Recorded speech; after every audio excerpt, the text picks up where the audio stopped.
Hai, ini merupakan video lanjutan sebelumnya, di episode sebelumnya juga yang thumbnail yang ini.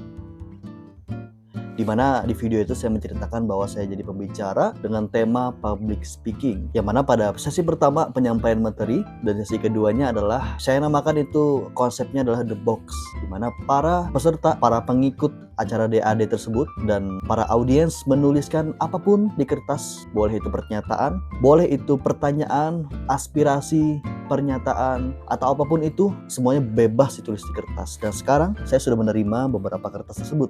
Ada beberapa yang sudah saya bacakan di forum tersebut ya, yang ada juga di video sebelumnya. Bagaimana cara agar berani menjawab pertanyaan dari dosen tanpa takut salah? Atau enggak? Kayaknya ini punya pengalaman buruk ya nih. Bagaimana cara agar berani menjawab pertanyaan dari dosen tanpa takut salah? Simple. Bagaimana caranya? Ketika dosen bertanya, jawabannya kayak gini. Diam Anda. Tapi ternyata cukup banyak yang belum saya bacakan. Jadi mungkin sambil saya baca, sambil saya jawab, mungkin video ini bermanfaat ketika teman-teman bisa mempelajari.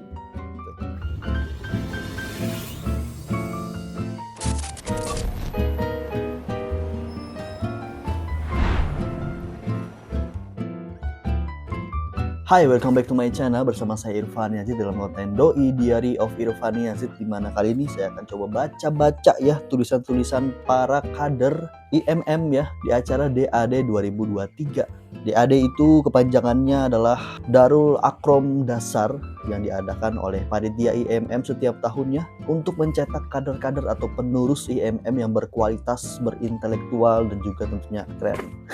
Oke, saya bacakan ya. Saya bacakan di sini tulisan yang ada di box ya. Oke, di box ini ternyata lumayan banyak juga yang belum saya baca. Jadi saya baca untuk saya jawab.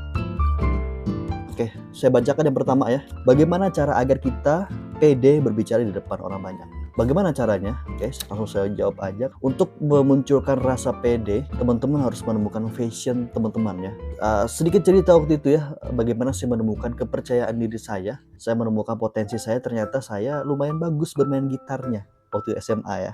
Akhirnya saya ikut beberapa lomba, beberapa festival yang mana saya percaya diri terhadap kemampuan saya. Nah dari situ mengasah kepercayaan diri saya untuk bisa tampil di depan umum. Jadi saya gitaran awal dari tongkrongan gitu ya, sampai dengan di atas panggung yang ditonton oleh ratusan orang. Jadi untuk bisa meningkatkan rasa percaya diri adalah temukan dulu teman-teman kebiasaannya apa gitu. Misalnya teman-teman sukanya memasak misalnya ya, bikin masakannya enak terus kasih ke temannya. Dari situ aja hal sederhana akan meningkatkan rasa percaya diri. Ternyata passionku di memasak. Begitu juga hal-hal lain dan akhirnya merembet ke berbicara gitu.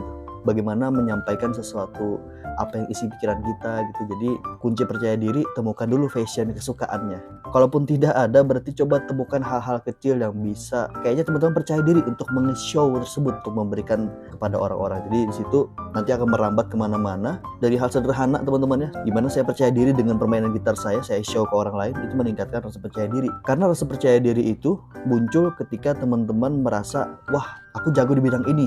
Jadi ketika menge-show ke orang lain, biasanya akan diakhiri dengan rasa puas. Temukan apa yang teman-teman suka dulu, baru nanti akan merambat ke kepercayaan diri. Selanjutnya ya, ada quotes bagus nih ya. Saya bacakan ya. Jangan sepelekan hal sekecil apapun, karena dari situ akan banyak pelajaran dan hikmah yang akan diambil. Oke, ubahlah lelahmu menjadi lelah, karena sesuatu yang dijalankan dengan sangat ikhlas dan syukur akan berakhir dengan indah. Bagus banget tulisannya. Thank you. Oke, lagi ya dari tulisan para peserta DAD. Katanya aku suka musik rock dan klasik. Wah, musik rock dan klasik kan saling berseberangan itu kan. Keren ini. Band rock yang saya suka Vanilla Ice dari Vocaloid. Oke, Vocaloid ya. Dan lagu-lagu klasiknya juga dari Vocaloid. Oke, saya baru tahu ya. Saya pernah dengar Vocaloid tapi belum dengar lagu-lagunya. Ternyata mungkin yang dimaksud oleh penulis ini, Vocaloid punya genre klasik dan juga genre rocknya ya. Menarik. Aku suka cosplay hijab. Oke, karena terinspirasi dari Kak Nurul dari Malaysia. Aku suka cosplay karena gabut dan ada icon senyumnya nih. ya. Oke. Ini teman-teman ya, temukan kesukaannya. Oke, suka cosplay, suka hijab, dan pada saat merasa bahwa sepertinya saya expert di bidang ini, oke, bukan expert juga tapi saya bisa di bidang ini, saya akan show, mungkin bisa bikin video gitu ya, atau sekedar di kaca aja, atau jadi inspirasi buat teman-teman di tongkrongannya. Itu akan menambahkan grade percaya diri. Oke, bagus. Oke, selanjutnya ada dari Kak Elawati. Oke, ditulis namanya. Oke, kita baca. Bagaimana cara menghilangkan rasa introvert dengan public speaking? Oke, introvert ya. Saya sih mendefinisikan introvert itu bukannya dia nggak bisa ngomong ya, karena kebanyakan ya figur-figur artis-artis ternama ya. Raditya Dika introvert dan lain-lain juga introvert, kita tahu. Itu bukan berarti nggak bisa ngomong, hanya saja mereka lebih senang dengan kondisi yang sunyi ya gitu ya, dengan kondisi yang sunyi. Dan ketika dia sudah ngobrol banyak mungkin harus nge-charge energinya lagi gitu ya. Saya mendefinisikan itu introvert ya. Beda dengan orang pendiam atau orang yang tidak bisa ngomong, dan saya rasa introvert adalah orang yang memang suka dengan rasa kesendirian. Bukan berarti gak bisa ngomong ya. Nah, dari sini disimpulkan bahwa seorang introvert pun bisa belajar public speaking. Oke, cara gimana? Tadi silahkan baca buku, silahkan menonton video saya mungkin ya, atau video-video lainnya. Atau bisa juga mungkin ada artis yang teman-teman suka. Saya suka Raditya Dika, saya suka Deddy Kobuzer, Vidi Aldiano sekarang saya tontonin ya. Bagus gitu public speakingnya, tidak monoton dan ada kalanya serius tapi tetap enak didengar. Jadi dari figur-figur itu kita bisa menjadi pedoman kita bagaimana cara penyampaiannya gitu. Bagaimana cara bercandanya dan bagaimana cara menyampaikannya gitu. Jadi introvert bukan tidak bisa belajar public speaking, bisa ya. Karena saya juga introvert ya. Saya lebih suka kesendirian. Tapi jangan kaget kalau pekerjaan saya adalah ngomong sebagai pengajar gitu. Gitu ya. Jadi banyak-banyak nonton video, temukan pedoman gitu ya. Temukan pedoman, diimbangi dengan cari pengetahuan baru. Membaca jadi salah satu hal yang penting untuk menambah kosakata, dan praktek menjadi hal penting untuk teman-teman bisa dengan kepuasan tersendiri menyampaikan apa yang teman-teman pikirkan gitu ya. Jujur saja membuat video ini menjadi ajang latihan saya teman-teman dalam berpublic speaking. Oke, saya pernah bikin live bermain game ya. Itu jadi sarana yang bagus sekali saya untuk memperlancar, dan banyak sekali permasalahan public speaking, belibet ya, blank dan lain-lain. Silahkan baca buku untuk menambah kosakata, silahkan latihan, contohnya membuat video, berbicara dengan teman, bercanda, atau ngomong aja di depan kaca. Itu juga jadi media latihan ya, gitu ya. Mudah menjawab ya Kak Elwati, thank you banget pertanyaannya. Next ya, gimana caranya menguasai public speaking dan gimana membuat diri agar bisa percaya diri? Udah saya jawab tadi ya, udah saya jawab tadi. Tips dong agar pede berbicara di depan umum dan gimana caranya agar bisa menguasai materi yang ingin disampaikan. Sudah saya sampaikan tipsnya, tapi untuk menguasai materi yang disampaikan, konteksnya misalnya kalau teman-teman sedang presentasi di dalam depan kelas kali ya, mungkin ada perkuliahan biasanya, contoh saya tentang kepemimpinan misalnya materinya. Gimana sih caranya supaya pede bicara di depan teman-teman di kelas gitu ya, terus supaya bisa menguasai materi yang disampaikan ya. Tentu saja ini yang pernah saya lakukan teman-teman ya. Saya ketika itu waktu kuliah, konteksnya adalah presentasi di kelas ya, saya pelajari dulu materinya apa. Karena memang ironinya mahasiswa biasanya pengen presentasi tapi yang ngerjain PowerPoint temannya, yang mencari bahan materi temannya, tahu-tahu sudah ada jadwal presentasi, datang dengan perasaan yang aku ngapain ya gitu, nggak paham juga tadi judulnya apa. Gitu kan. Jadi tadi persiapannya ya, bagaimana cara menguasai materi, harus ada persiapan dulu tadi ya. Silahkan baca materinya apa, pelajari, baca aja, pelajari. Yang kedua, metodenya adalah latihan. Jujur teman-teman, mungkin sampai saat ini masih saya lakukan. Ketika saya pengen mengajar, saya gladi bersih dulu. Saya ulang sampai 3 kali dulu sampai rasanya sudah puas gitu. Jadi saat gladi bersih sudah seakan-akan bahwa saya sudah di depan dan menyampaikan kepada para teman-teman. Ya, itu saya ingat banget waktu saya kuliah, saya jadi moderator ya. Belum pernah sebelum jadi moderator saya sampai ulang berapa kali supaya bisa dengan sempurna. Saya anggap di sana sedang ada yang duduk gitu kan. Baik, terima kasih kepada Bapak ini atas pemaparan materinya. Padahal tidak ada orangnya, tapi itu namanya latihan kan. Itulah latihan. Jadi bagaimana menguasai materi yang disampaikan tadi ya. Pertama, silahkan baca dulu. Ya. Yang kedua, kalau perlu gladi bersih. Agar ketika di kelas rasanya saya cuma mengulang aja. Jadi lebih familiar ya. Jadi ketika familiar udah pasti menguasai materi yang disampaikan. Gitu ya, semoga menjawab pertanyaannya. Masih ada lagi. Oke, ada kata-kata nih, jangan menyerah, setiap masalah pasti ada jalan keluarnya. Semangat dan senyum lagi ya. Thank you banget yang ngasih senyum. Jangan menaruh harapan kepada manusia karena manusia letak kekecewaan. Thank you banget yang bikin tulisan. Suka saya nih. Bagaimana cara mengatasi nervous saat berbicara di depan umum? Tips-tips agar menjadi pembicara yang baik. Oke, udah saya jawab ya, bahwa harus ada persiapan dan latihan. Silahkan baca buku, silahkan nonton video tentang public speaking atau bicara, dan temukan figur yang teman-teman suka ya.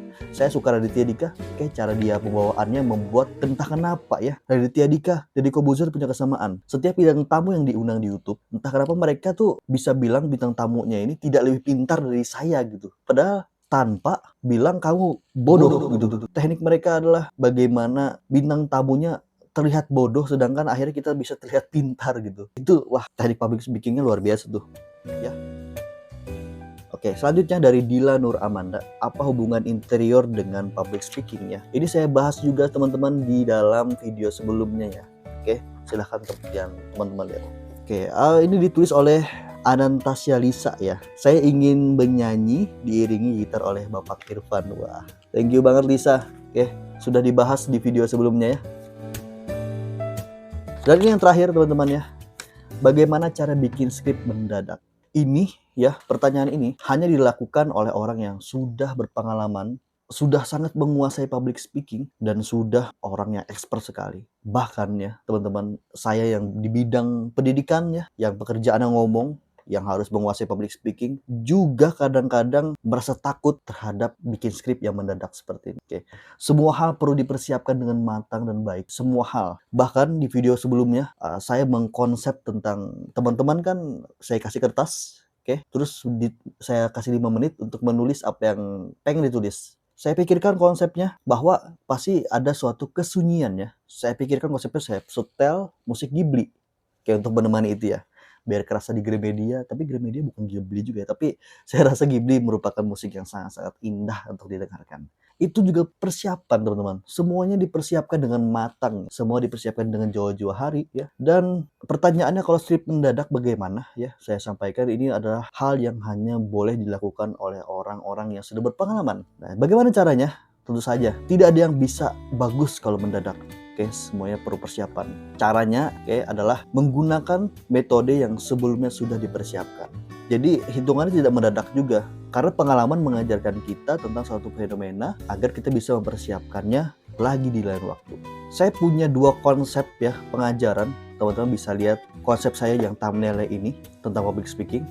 Lalu ada juga konsep yang kedua ya, karena audiennya sama, jadi saya pikir harus beda gitu kan. Kalau sama lagi, wah bosan pastinya. Jadi ini konsep saya yang kedua. Oke. Kalau misalnya saya diundang lagi di acara yang lain, secara mendadak misalnya, saya akan menggunakan stok yang ada tadi ya, metode saya yang ada tadi. Saya akan menggunakan stok metode yang ada tadi untuk saya persiapkan dalam keadaan mendadak. Jadi hitungannya kalau bicara tentang mendadak, sebenarnya sudah dipersiapkan yang ada dari pengalaman gitu. Jadi bahkan saya pun ya kalau suruh mendadak juga akan panik ya. Tapi mulai dari pengalaman tersebut ya, gunakan stok-stok yang ada.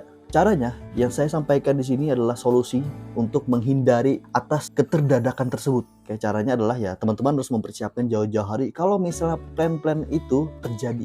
Panitia waktu itu menghubungi saya ya, mungkin saya tidak bisa kasih lihat, tapi dia minta maaf kalau mohon maaf ya, infonya mendadak, undangannya mendadak. Tapi sebenarnya sudah saya persiapkan sedemikian rupa kalau misalnya konsep-konsep tersebut dipakai untuk secara mendadak gitu ya.